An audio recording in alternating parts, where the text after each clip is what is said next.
Hi. That's a different one. Got to change it up every so often.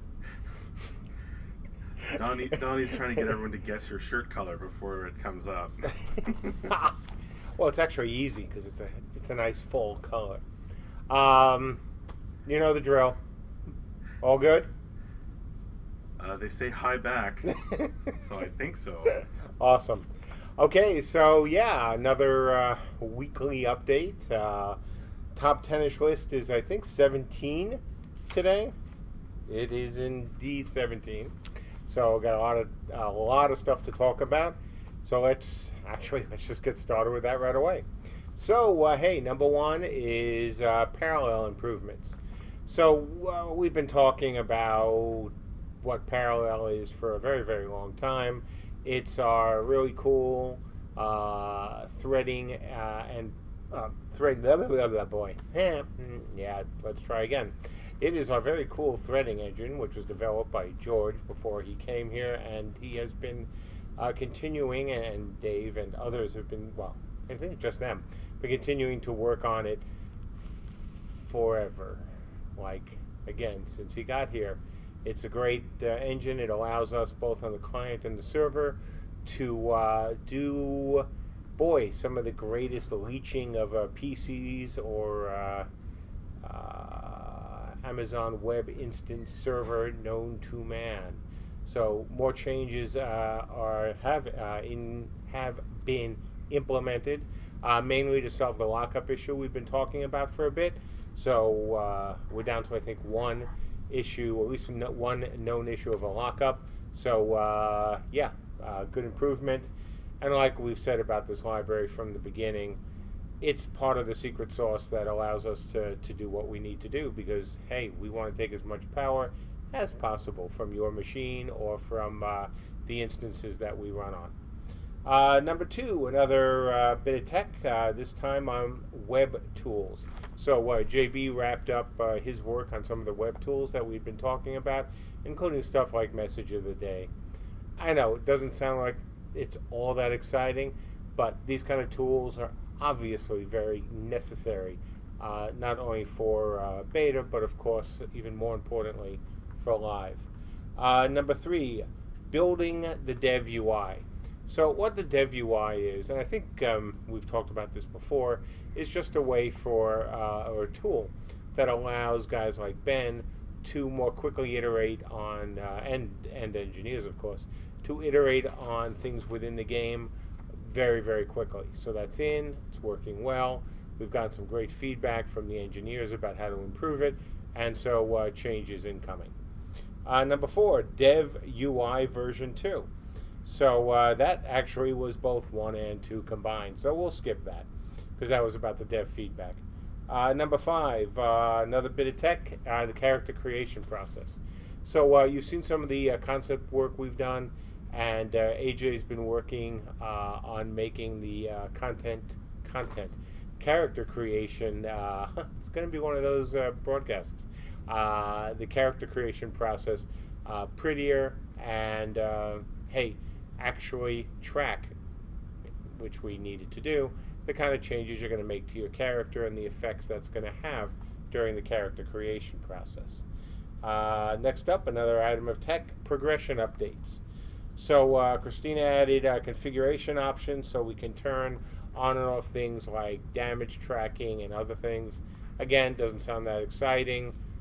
On the other hand, it's going to be really useful for what we're going to be talking about in the next few weeks. Number seven, more tech, archery updates. So one of the things that we said we were going to be working on, and obviously this has been a focus of Andrew's, is making the animation system work the way we wanted it to. And that includes, for example, in archery, the ability to actually take an arrow that comes out of a quiver and that's pulled into a bow and shot. Yeah, once again, not necessarily the most amazing achievement ever, but something that looks really cool, makes the animations look better, makes the game feel more immersive, etc.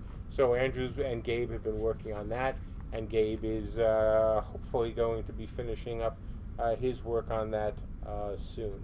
Now, the other thing to keep in mind, of course, this is not a one-off. The same tech could be used for other things, such as a physician pulling a flask out of their backpack. Number 8, new bow models. So John completed the lotting on our new bows. We have both a long bow and a short bow, and those have been imported into the game. Ben is starting to add new components, so you folks will actually have different components for long bows and short bows. Number 9, new Viking longboat model. So that's going to be added to the game, first as a prop, and then actually you'll be able to go sailing on it for hopefully not a 3-hour cruise. Number 10, test siege abilities. So, obviously sort of need to have abilities for sieging the various structures that are going to be in the game. So Ben's created a set of very basic components to begin to test that. Number 11, some VFX from Mike. And that has been, Mike has been roughing out the new VFX that we're attaching to the Scorpions. Obviously, that's our first siege weapon. There'll be others coming. Number 12, new SFX weapon impacts. Obviously, we once again, need to have things that make sense. Arrows that come out of quivers. Swords that when they hit armor have a sound based on what kind of armor they're hitting. Obviously, you hit a bit of metal armor with more metal, that sounds very different if you hit leather armor with that same metal sword. So the way the system is set up, that's now very easy for DB to do, and soon we'll have the reverse of it, of course, so you as the player wearing the armor will hear different effects, hear the proper effects. Number 13, short bows and long bows. That's an animation issue, so or animation item, and Sandra's been working on those to make them look really good. Obviously, first pass, we'll be iterating on those and seeing how far we can get with customizing them as we move through beta. Number 14, greatsword. So Scott has another video for this week with updated greatsword attacks. Number 15, some more concept art. So Michelle created a first pass of the Viking and Arthurian backgrounds for character creation. As you can hear from a lot of these items, oh boy, more stuff obviously that we need for Beta 1. Number 16, realm portal models. So one of the things we've been talking about, of course, for a very long time is the changing of terrain as various realms take over the other realms' territory. Having realm portals adjust in that manner kind of requires having different realm portals. So Tyler has been working on that. 17, last and not least, some basic clothing. John began work on generic male clothing for character creation, and Michelle is adding some realm-specific flair to that as well. So look, those are the 17 items for our top 10. As you heard, we had a whole bunch of tech that we need for Beta 1. We have a whole bunch of gameplay stuff for Beta 1. So everything is going in and moving along quite nicely. What wasn't represented in this list are some other items that we're working on that we'll be talking about again in the coming weeks. So that's it for today's top 10-ish. Boy, in terms of things here in general, couldn't be going better. Like I said, we have a bunch of things that I would like to talk about that we will absolutely be talking about in the coming weeks. There's no beta doc release today, mainly because, there was some not unexpected debate, comments, searching for tar and feather regarding some of the elements of the social systems that we've been discussing for the last few weeks. So I decided to make sure that we had enough time to answer questions, to go back and forth, let players go back and forth. And now that that's done, we will definitely have another Beta 1 doc release next week. Boy, what else? Yeah, I think that's just about it. Oh, yes, and in terms of the social systems, nothing has changed. We've, of course, always said we listen to our players, we listen to our backers, we listen to the folks on the forum, but we certainly do not make any decisions based on just some of what we hear, or from what we hear from just a very small percentage of our players on the forums. So over the next few months, when we're in beta, you folks will have a chance to tell us more about what you think. We'll be sending out, I think I mentioned this a few weeks ago, we're going to be sending out a survey once we're in beta to get your folks' reaction to the various new and interesting ideas with our social systems. And as always, forever and forever, if it doesn't work out, we will be more than happy to change it. Nobody here really gives a damn about keeping things in the game that just, look, aren't fun and really don't meet, or help us complete our mission, which is to create a great RVR game. It's really that simple. So, having said all that, let's go to Q&A, and yeah. All right, write up your questions for Mark, folks. We'll play the Q&A intro. What's up? Who are you? Turn the stove off. Did I hear a duck? Do you like my shirt? When are this? Is this my spleen? Now it is time to answer some questions.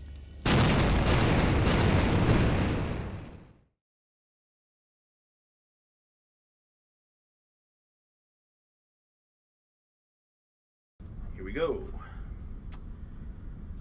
Some people had some prepared questions that they just dropped in there. Here we go. Of course they did. Kaladex asks, Ben said to prepare spells in advance in order for them to cost less resources, you have to cast each one at full cost in advance. How many can you prepare in advance, and won't this become a very time-consuming and tedious process if you have to prepare 30 to 40 spells in advance? Well, we've talked about the use of a spell book, right? So this is nothing new.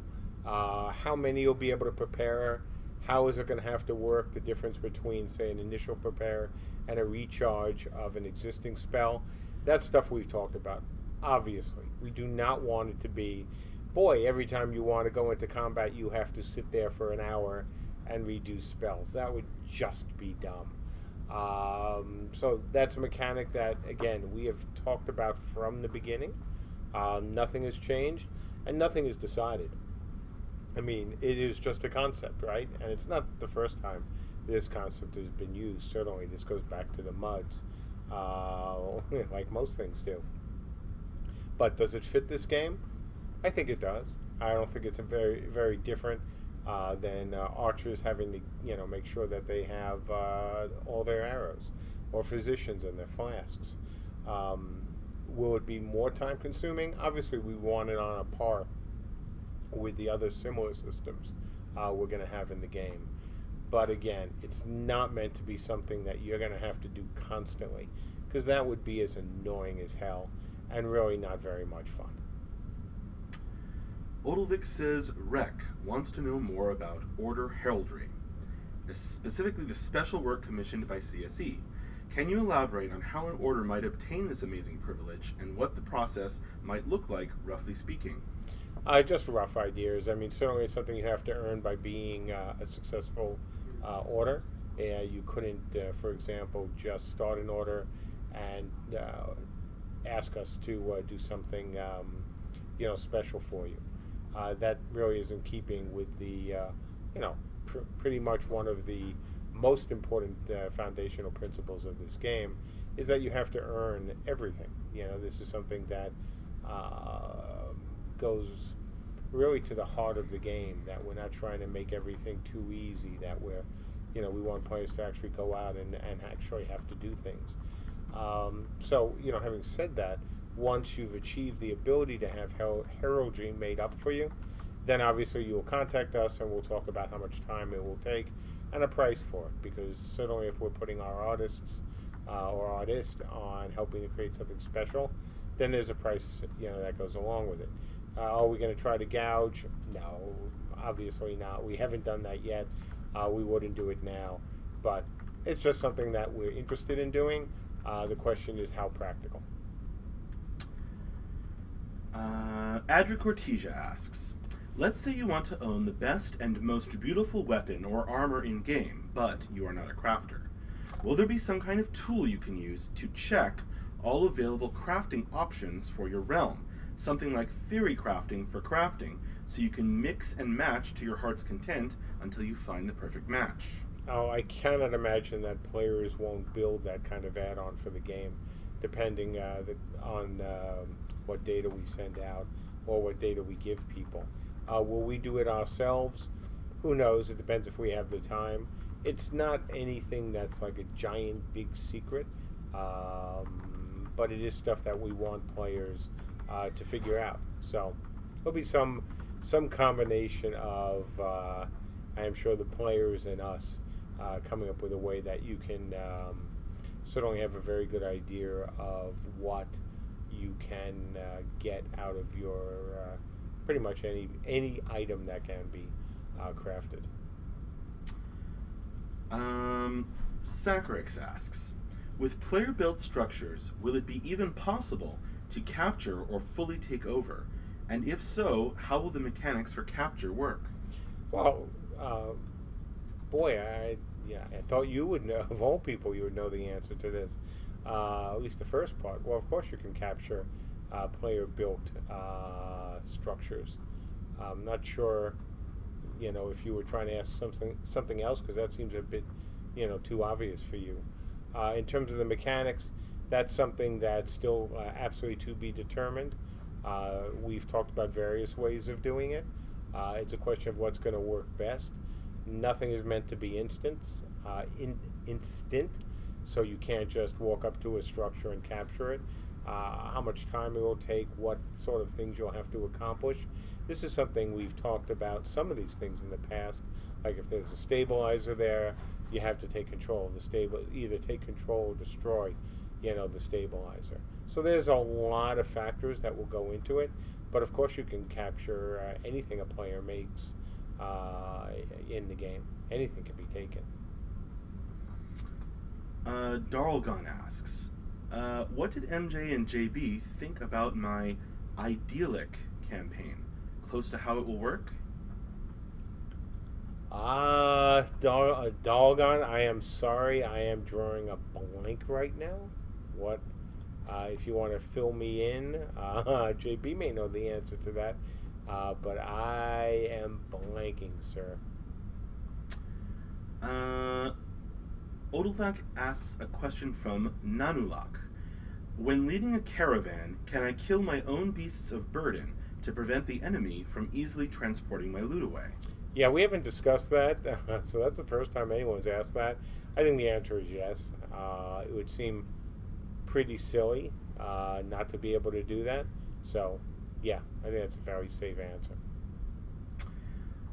Sacrix asks, will the mechanic to draw your abilities to yourself away from allies on tanks, like the Mjolnir's lightning rod, or some form of intercept, still planned? Oh, yeah, absolutely. Having abilities that do just what you described, kind of important for this game. It's something we've talked about really since the beginning as well. So yeah, of course, nothing's changed. Uber Jin asks, are you going to release a ninja class like Naruto? Nice. Sadly, no.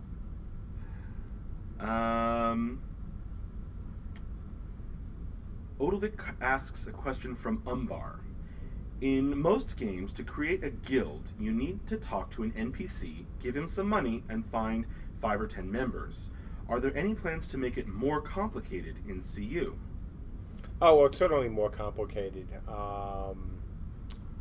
We're not looking for, hey, you've got to get signatures complicated, but you have to earn the right to create a guild. It won't be something that you can just come on in. Obviously, during beta, it will be, and start to create guilds. You have to have done something. You can't just come in and start a guild immediately. You have to earn the right to start, a guild. But it's not going to be super complicated. It's not going to be like, oh gee, you have to in order to become a Jedi in the old SWG before the NGE, kind of complicated. It'll be something in between. Hey, I just started my character, and I want to start a guild too, and the NGE, and pre-NGE, the SWG. But it'll be it will be closer to the simple than to the complicated. Sacrix asks, do you have a backup plan if body parts don't work, and will that affect design with visualization and social systems? The backup is simple. We go with a far more traditional system. Whether we call it health, hit points. It's just the very tropish but very solid idea of your body taking damage overall. That's the easiest backup. In terms of would it affect things, well, of course it would. Fortunately, not in a super negative way. That's it's something that we have thought about, obviously, from the beginning. We have to. It is. I think of all the challenges we have, it's in the top 3, and not in terms of technical, because that's really not it at all. It's more from a design standpoint. It's a complicated, it's a very complicated system. It's one that adds additional, obviously, complexity to the creation of abilities, to using abilities in combat. And it's one that, even though on a personal level, it's always been one of those that is high in complexity and high on the list of things that we might have to cut out, because it just doesn't, it just wouldn't be fun. So if it's not fun, or it's simply just too much trouble, and trouble in a bad way, not in a good, hey, this is more difficult to do way, but just, this is an annoying system, we'll yank it out. And like I said, it's top 3 on my list of things that, might have to be yanked out. Zarfe asks, do you have any plans in the future to support YouTubers/streamers as well? And if yes, what do you want to do in detail? Yes, and no details yet. Look, for better or worse, streaming is part of our lives. A lot of people really rely on it. A lot of people watch games, sadly, rather than play them. But that's just how it is. So in terms of supporting them, certainly we'll be happy to talk to YouTubers about that. There's certainly been some controversy around the notion of compensating YouTubers, as well as I certainly won't mention any games, but games where it's known that you shouldn't kill a streamer, or you shouldn't bother a streamer, things like that. So there are issues involved, but it is something that certainly we have to think about. We'd be really dumb if we didn't. Odilvik asks a question from Rec. If an order wants to shut off named warbands, I think is what that stands for. NWB? Yeah. Yeah, named warbands.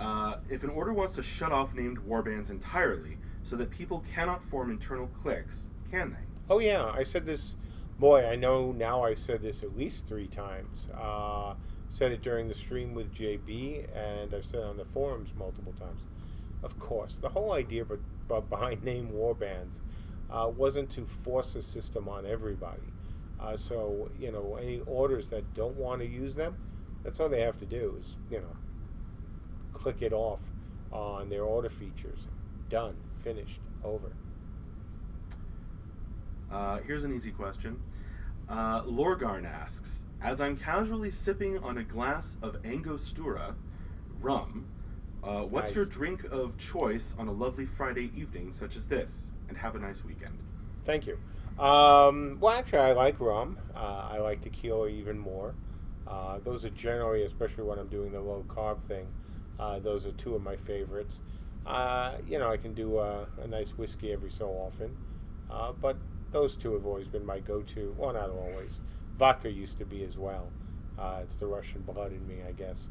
But tequila, rum, love them both. Odilvik asks a question from Friendly Fire. What happens to a realm that decides to not work their differences out? The realm is divided, blames each other for losses, and the rest of the realm is caught in the middle or forced to choose sides. Does that realm wallow in their own problems until enough people quit? Probably. I mean, look, at the end of the day, this is, your guys' realms. How you work together, how you cooperate with each other, to beat the heck out of the other folks. That's up to you. We're putting the tools there for you. We're trying to stay out of it, obviously, as much as possible. Once everything is built. So yeah, a realm that doesn't work together won't have as much success as another realm who does. That's just the bottom line. Tordug says, happy Canadian Thanksgiving weekend. It's the best Thanksgiving because it's sooner. Oh, I had I actually didn't know that there was a Canadian equivalent. So awesome. Enjoy it. Yeah, it's funny because I have relatives in Canada and nobody ever mentioned that. Neat. Fremster wants to know, when are you next touring Europe? Yeah, I want to do that this year. Obviously, the original plan was to be well into beta and to come out there. So, looks like next year. I have promised the Lady J a trip to Paris. It's certainly been a place that she's wanted to go to for a very long time. I was all set to, take her there, and then, sadly, life intervened. But I think next year is a pretty safe bet at this point. And if all goes well, I'll be making stops in my father's country, which is, of course, England, and then France, and then Germany. And then depending on how much time I have, potentially another destination as well.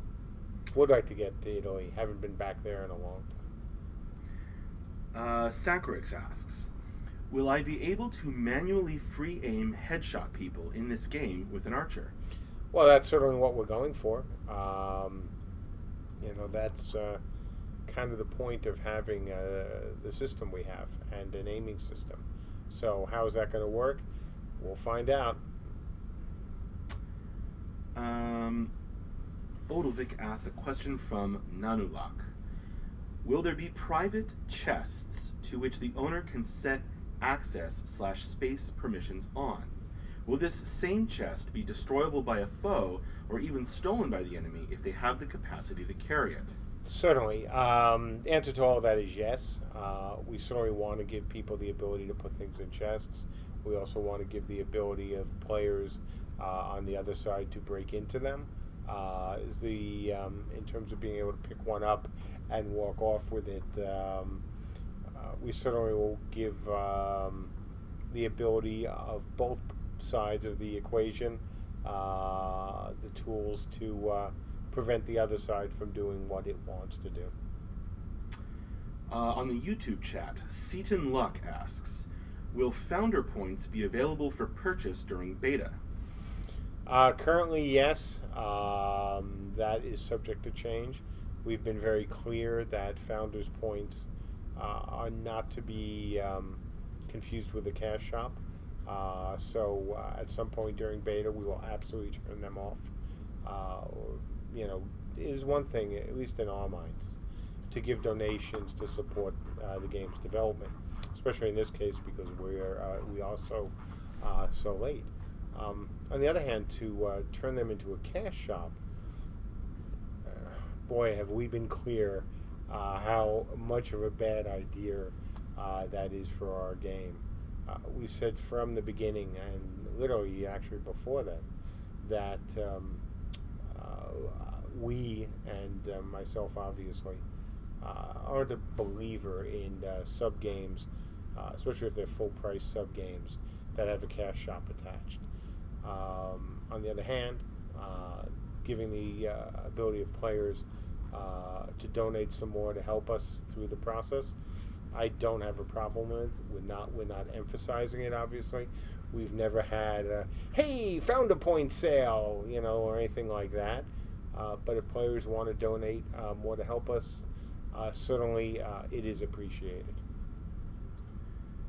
Kaladex asks, what determines how many spells a spellbook can hold? Can you delete spells to make room for others? And if possible, are there any consequences for doing so? Yeah, we want something logical. I mean, obviously I was pushing this system before even Ben got here. So this is something that, I'm a big believer in. I think players, again, do need to make some choices. But we don't want anything that's ridiculous or overbearing or just seems like it was put in to make your folks' time less enjoyable. That's not the point of the spellbook system. Not at all. Odovic says Rec has been anxiously awaiting more information since we've started to see some Ulfhednar teasers in the newsletters. Any chance you might shed some light on when we can expect the full race reveal? Do you like how he said that? I mean, he just quoted, pronounced that in a ridiculously good manner. Thank you. I do my best. That was, see, and that wasn't even set up. I mean, if it would be one thing if Max was, reading it from a script, but this was your guys' question, so well done, Max. In terms of the Ulfies, because I am certainly not going to try to say that. Yes, a lot of progress has been made, and we'll be showing more soon.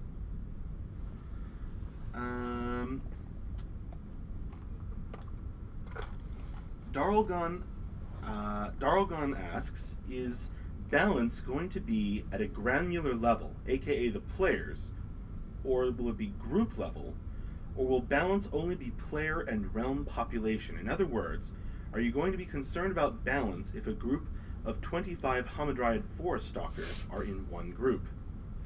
That's your guys' call.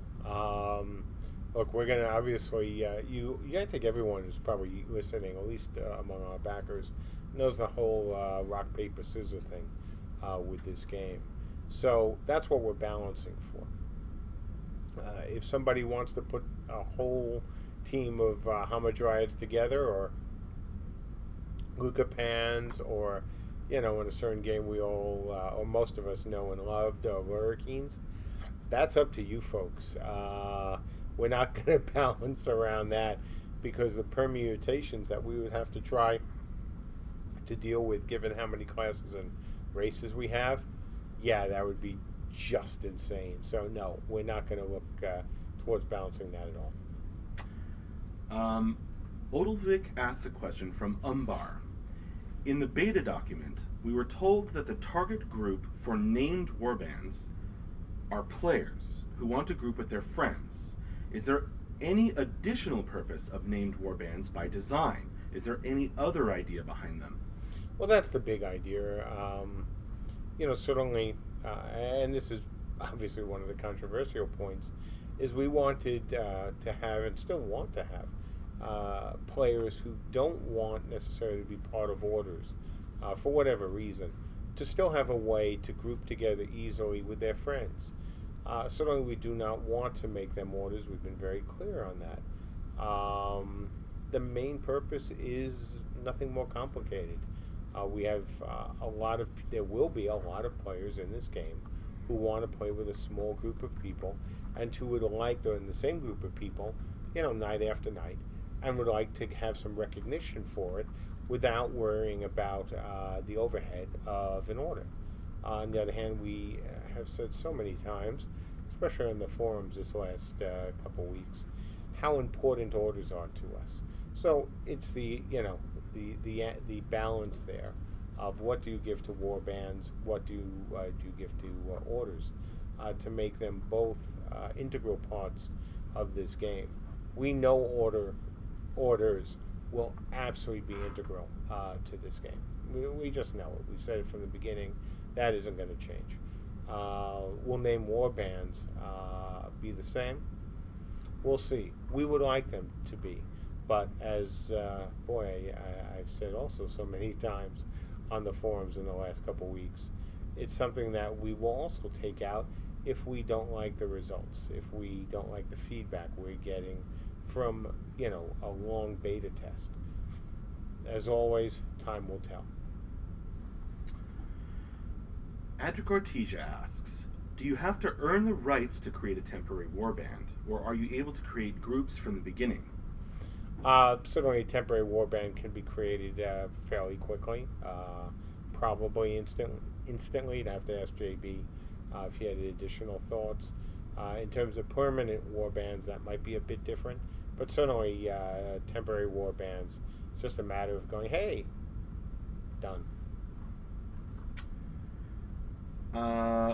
Medic wants to know, what are the other 2 items on your list of things that might need to be yanked out? I'll open that can of worms when I need to. But good question, Medic.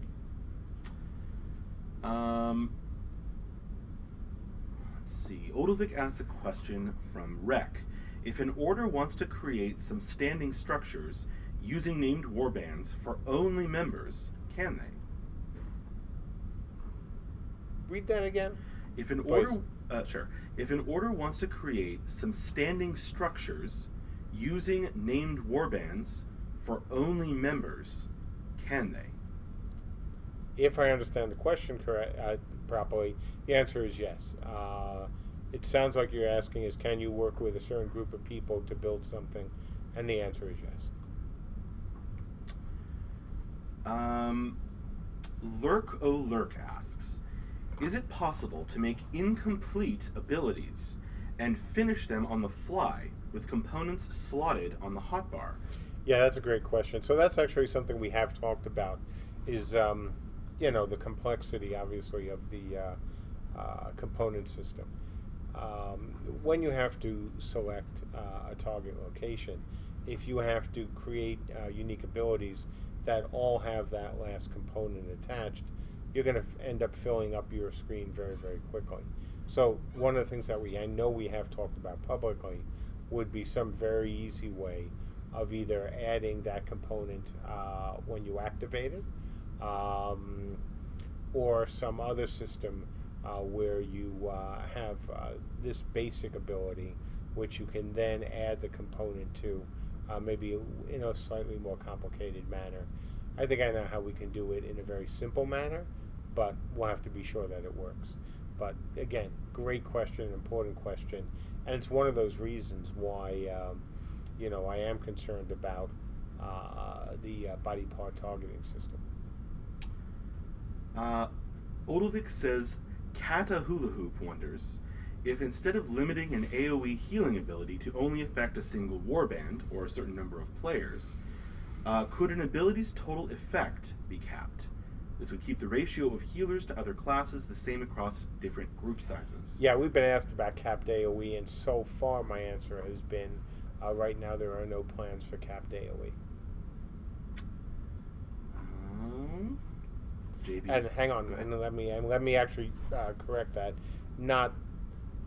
There are no plans to only have capped AoE. Could we want to, and players, want us to create some abilities, some AoEs that could be capped in exchange for other properties being added to them? Absolutely. But our basic plan is non-capped AoEs.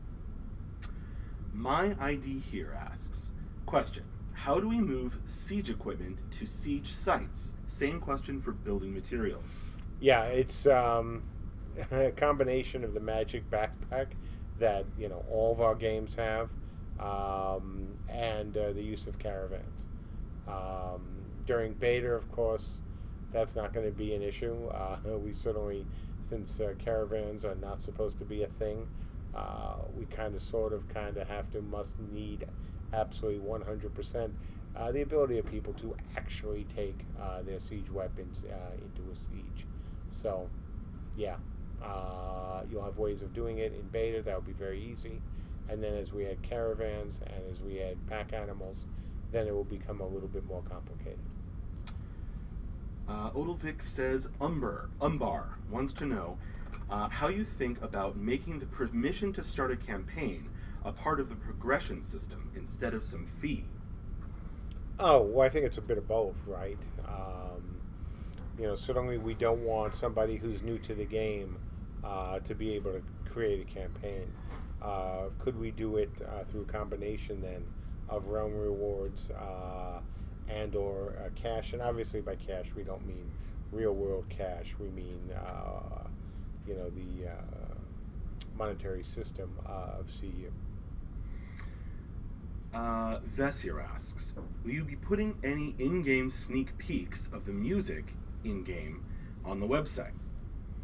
We haven't yet, but yes, it's something that we, have been asked about a few times that we just haven't been able to get around to do. But yes, absolutely. Odilvik asks a question from Jeepers Creepers, or Jeepers Are Creepers. Will campaigns be viewable/searchable via API? Will player shops and in-game merchant inventories be searchable remotely via API? Well, to the first one, yes. To the second one, we certainly would like to be able to do that. Sacrix asks, will you force balance realms in beta? Not realms, but we will certainly force balance different events. Having testing the way we are going to be doing testing, but not force people to go to a realm. That would be dumb, because we need to. Not for all of them. Some will not be on purpose, but for others where we want to say, hey, we want to make sure that if these 8 guys fight these 8 guys, we kind of need those 8 guys on each team. So, yeah. Odilvik says, Ortu asks, if my guild owns a large structure, will the permission system allow us to restrict access to some private rooms to only our guild, while still allowing public access to the rest of the structure to all of our realm mates? No, not at least in the beginning. Could we think about a system like that? Sure, but that would be giving, remember that we're using a block building system, and that would make the complications kind of much more significant in terms of what you could block off. Now, could you block off doors in theory and permissions that way? Very possibly. But being able to block off just certain areas without something that you can, put a permission on, probably not. Actually, it's definitely not. I can't think of a very good reason to spend the kind of tech time we would have to spend to say, well, you can go to this section and this section and this section, simply by sections, because there's no actually concept of sections in our game, because we're not using models or props. You're just using blocks. But could we tie doors into the system? Possibly. On the YouTube chat, Lev Villain asks, how far have your ideas on the abilities of the scout classes come? Has anything been internally determined, even if you don't want to give too much away at this time? No, I haven't done any significant work on it. There's no point. We have enough to do to catch up with a beta date, with the launch of beta date, to even spend any significant cycles worrying about the scout yet.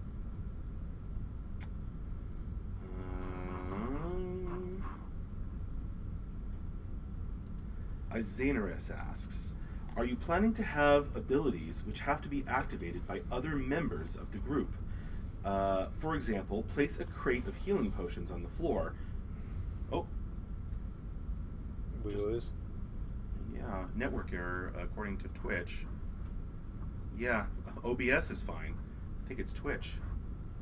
It just went down. Quick, blame Russia.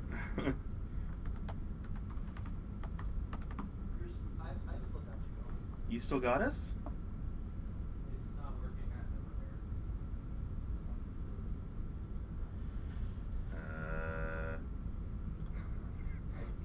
This stream not brought to you by.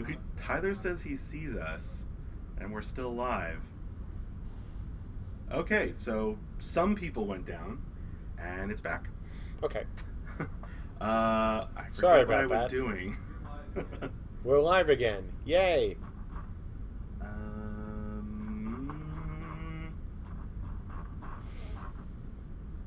Yeah, if I'm accidentally skipping your question, then feel free to post it again later or in the forums.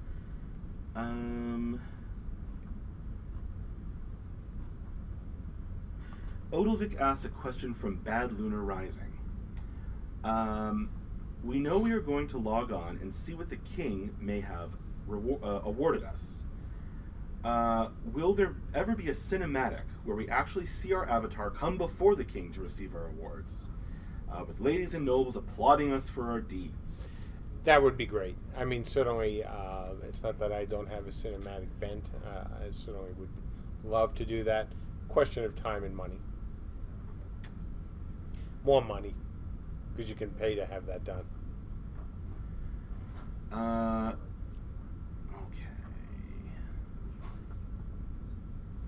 Odilvik asks a question from Friendly Fire. If battle groups are meant for more than a single group of players to play together with cross warband abilities, where does battle group balance start? Okay, I am blanking on what you mean by battle group balance. So try to explain that with a little bit more detail.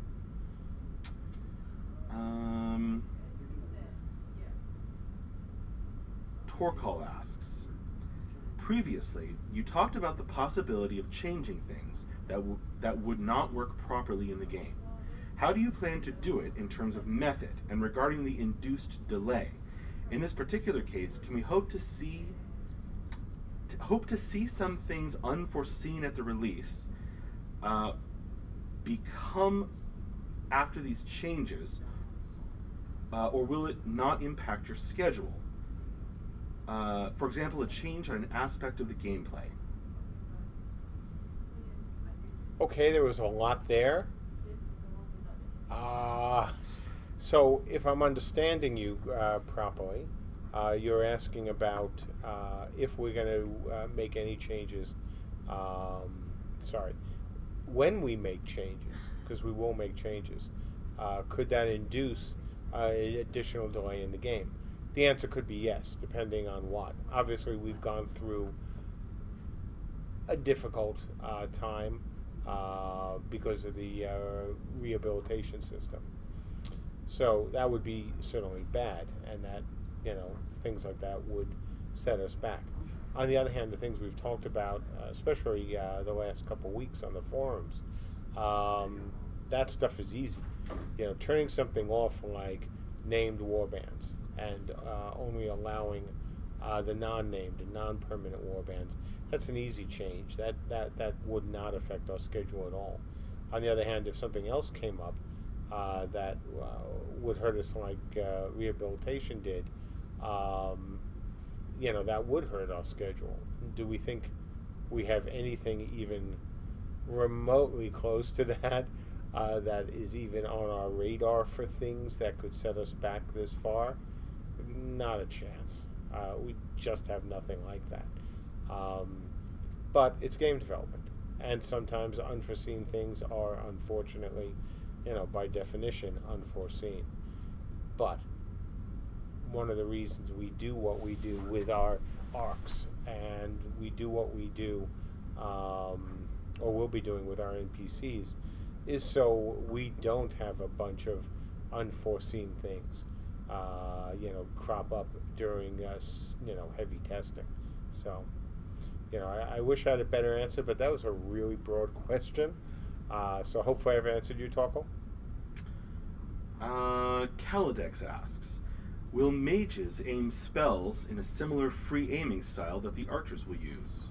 Yeah, that's certainly something that's going to happen. It will be all spells, certainly not, some spells simply you should not have to aim like on yourself, but there will be an aiming component for them as well. Odilvik asks a question from Ortu. What types of factors or activities will limit an order from being entirely self-sufficient and will encourage or require them to rely on others? Well, there's nothing put in place to say that an order can't be self-reliant. That would be a bit too restrictive. On the other hand, you have systems that are being designed, for example, the crafting system, where even if you do have an order behind you, you can't level up a crafter, from 0 to 60 in 3.2 seconds. I mean, that just can't happen. And I mean can't because it can't. This is not something where somebody says, oh, I bet I can make it happen, MJ. No, you can't. Even if you had all the resources in the world, you still couldn't level up a crafter that quickly. They're not meant to, the Vox would explode, and that would kind of set you back.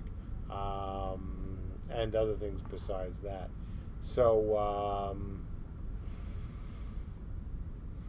yeah, I think that's about all I can say. Sacrix asks, anything to chew on this weekend/week for IT? No, probably not. We're messing around with some of the stuff that we might have had a surprise test this weekend. It wouldn't have been anything big. It would have been more of a tech test. But I don't think we're going to be ready. So, maybe we'll have some, I hope we will have some impromptus next week, because this is one of the bits of tech that, won't blow anyone away, but it's kind of important, especially for what's coming down the pike. Odilvik says, Antipro asks, what cameo is MJ going to do in the CU movie? Probably the broken down old guy at the side of the road, talking to himself. Old man NPC? Yeah, there you go.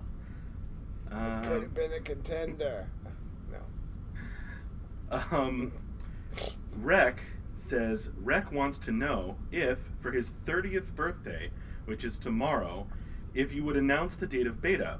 And a follow-up, if not, Rek wants to know why you don't like him and why you want him to have a miserable birthday. Awesome. Oh, wow. Well, tell Rek that is, I wish I could. You know the rules. I've said once we can sign off on the 3 core systems, then we can announce a date. Sorry, Rek. I like you a lot, dude. You're a good guy. Happy birthday in advance. I hope that you can find something else to make you happy, given my total failure to give you a proper gift according to your desires.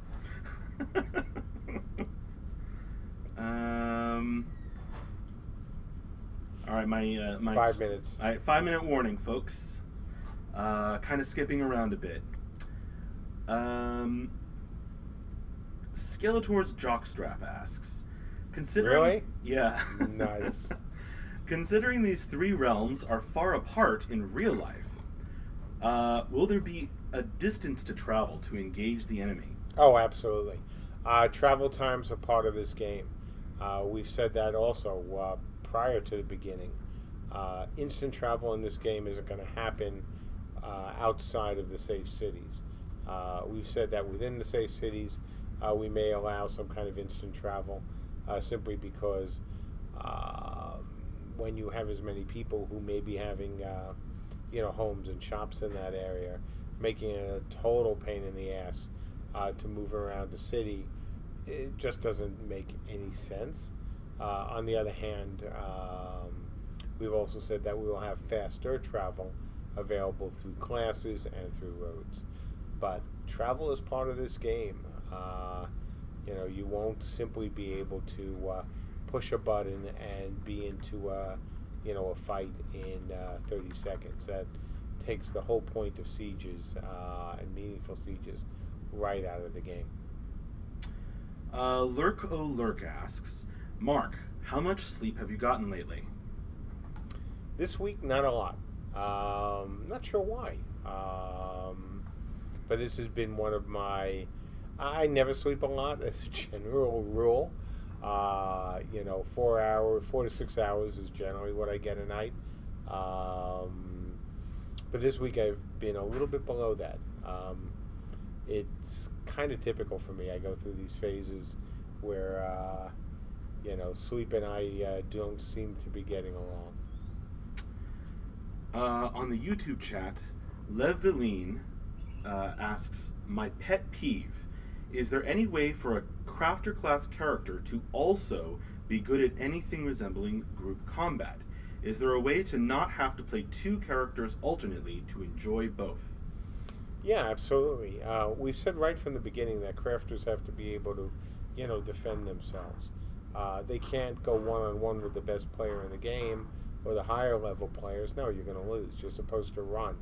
But will you have ways that, you can at least use some weapons? Absolutely. Can you use, we've talked about traps. We've talked about other things that crafters can use. But if you're looking to be the best at both or in the top tier of both, no, you can't. You won't be able to do that. But we have said that if crafters want to get involved in combat, we're going to allow them to learn some skills. It won't save them against, certainly the more powerful and the more experienced fighters. But we've also said that a group of crafters working together might be able to do a surprising amount of damage to the hunter who thinks that they have to be easy prey. Zachrix asks, do you plan something like the SWG in dancing for healing/buffs? I hate you. Nothing but love. No, certainly not. As I assume, no. We used to have a T-shirt back at Mythic for Imperator. Save the universe, no dancing required. And certainly some of the guys here give me grief over the whole no dancing thing. But for healers, no. There is no plan right now to make folks have to dance for their heals. All right. Here's one to end on. Great. Mark. This is from Pachamos, I believe. Mark, what is your favorite part about game development that keeps you coming back again to create more great games? Oh, it's being able to keep to a schedule, obviously.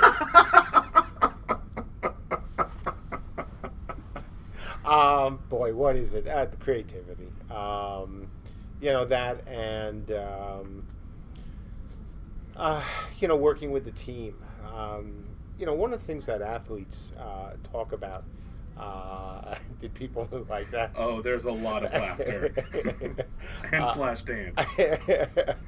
One of the things that a lot of ex-athletes talk about is that they miss the camaraderie of the locker room, of their fellow players, and it's the same for me. I like working with people. I always have. While I was able to do the solo thing in the beginning, I enjoy being with the team more. I've made that so clear, so many times over the years here. And the same most of the time at Mythic. And I say most of the time because obviously as you get bigger and bigger, you tend to get more distant from the team. And then you also have to deal with more problems because, hey, just more people. But those are the two things. I love the creativity. I really do. It's something that, God, has been important to me since even before I had my first company. I always had a creative bent, so that's hugely important. And the other is just, hanging out and working and talking and going to the occasional movie, or people coming to my house to watch movies, and all that. Like everything else in the known universe, it can be a double-edged sword at times. On the other hand, I will miss it. I will really, really miss it when the eventual day comes of me stopping,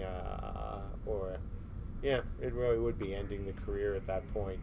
But I don't want that to happen for a long time, because I just enjoy it so much. I really do, and I think I'm still pretty good at it. So, yeah. Cool. Great. Shall we open a box? We have a box, don't we? Box. This is from Poxer.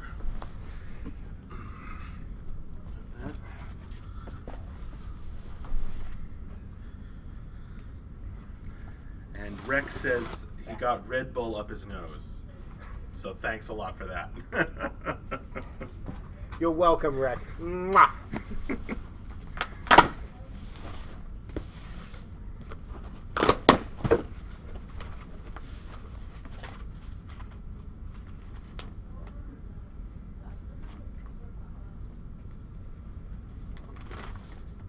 Okay.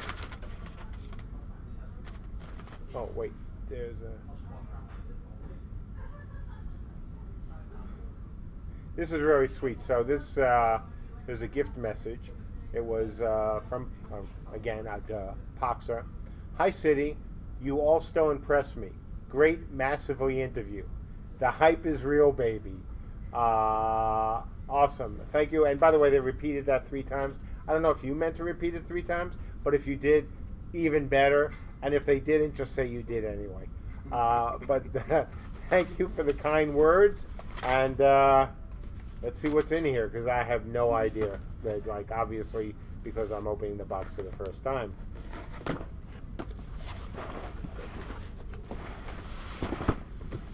Let's try that again, this time with more grabby and less droppy. All right. Opening boxes is one of our skills. Don't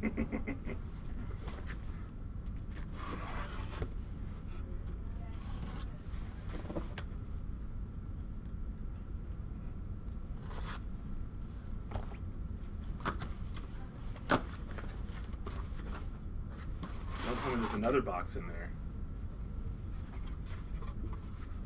I am the Flying Nun. Anyway. Okay.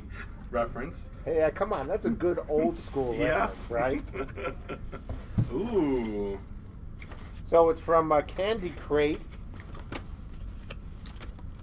I think you just sent this to us because I was going to have to open all of this on camera. It's really cool. Oh, yeah. So this is a crate full of all different kinds of candies and Pop Rocks. Those are so much fun. Motor Mouth. So I think I know who Wow. this refers to. Here you go, Max. Oh my goodness. Vintage candy. Vintage candy. Zops. So yeah, this is really cool. And of course, the ever popular for people like us, nerds. Though nowadays, we're not all that nerdy. Now geek culture, gamer culture, comics and all that are the thing. So for all those who used to laugh at me and laugh at those backers who are of a similar vintage, just remember, all those people who used to laugh at us because we were into games or we were into Dungeons and Dragons and all that stuff that used to make people, kind of cringe and look at you like you were some subhuman. Because now we've taken over. Look at all the movies that come out. Look at what's on television. Gamer chic, gamer culture, fantasy, sci-fi. It's the thing now across the world. So, hey, we were patient. We had some amazingly talented people creating some amazingly, wonderful art. And now, people are jealous of people like us. So I like that. Things have come around. It's very nice. So having said that, and full of candy that I will not eat a single bit because I am trying to lose weight, but I thank you, Poxer, anyway, because I know a whole bunch of those people will eat this candy quite happily. Huh? And Poxer sent, I think, another box to the Seattle crew. So they Awesome. got vintage candy too. Awesome. So if you hear anything about CSE guys, on the East or West Coast having a sugar overdose, that's on you. But thank you so much. This is really cool because, I got to remember this place. Nostalgia Candy and Gift Store from Candy Crate. Kind of cool. Nice.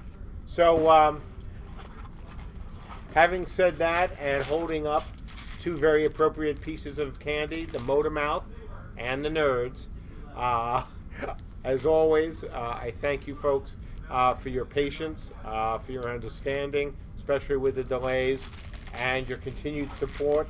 Know that we have no intention of letting you down, and that what you're seeing from us now and what you're hearing from us now is, there's more coming. Surprises inbound, and we'll be talking to you a lot over the next few months. So, having said that, again, have a great weekend, and I'll see you all next week. All right, and keep an eye out for update email. And right after this, we're going to start hosting... Hang on. Oh, no, okay, never mind. I thought somebody was going to join us. Okay. Continue. Right after this, we're going to start hosting Necromaniac stream for some awesome building in Cube. I'll do that as soon as I get confirmation from Necro that he is ready. So, see you later.